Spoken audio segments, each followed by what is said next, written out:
Observe que Jesus diz: vocês são o sal da terra. Jesus está chamando os seus discípulos de sal da terra. E o que isso significa? Duas coisas pelo menos.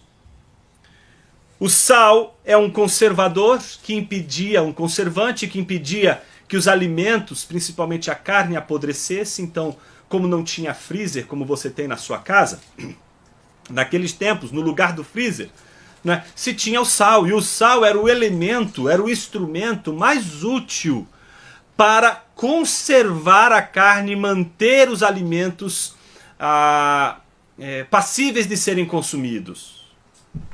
Então, por um lado, o sal tem essa razão de ser, que é manter as coisas no seu estado a fim de que elas não apodreçam.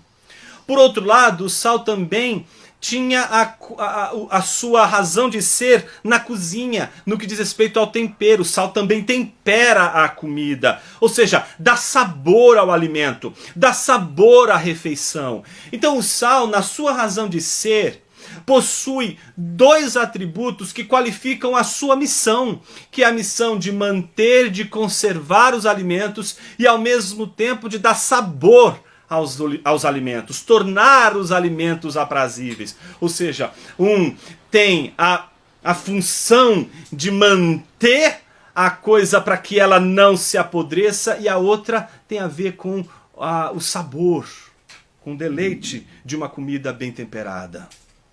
Não somente isso, ao dizer que os discípulos são sal da terra, Jesus estava dizendo que eles são na terra, no mundo que nós vivemos, este elemento que conserva e este elemento que dá sabor. O discípulo, portanto, é aquele que no mundo vai conservar aquilo que não permite o mundo ser destruído. Você nunca parou para pensar nisso? Que a nossa confiança de que não importa o que aconteça, enquanto a igreja estiver neste mundo, este mundo não será destruído. Porque a igreja é a reunião dos discípulos que conservam o mundo no estado em que ele está, para que ele não se degenere de uma vez por todas. Por isso, onde estiver a igreja, enquanto houver igreja no mundo, enquanto houver discípulos de Cristo no mundo, haverá conservação. Haverá, portanto, a graça de Deus mantendo o mundo e sustentando o mundo a despeito de todas as coisas que aconteçam. Por outro lado, o discípulo de Jesus, a igreja de Cristo Jesus, é aquela que não somente conserva e que garante que a obra de Deus seja realizada, mas ao mesmo tempo, o discípulo de Jesus é aquele que dá sabor à vida.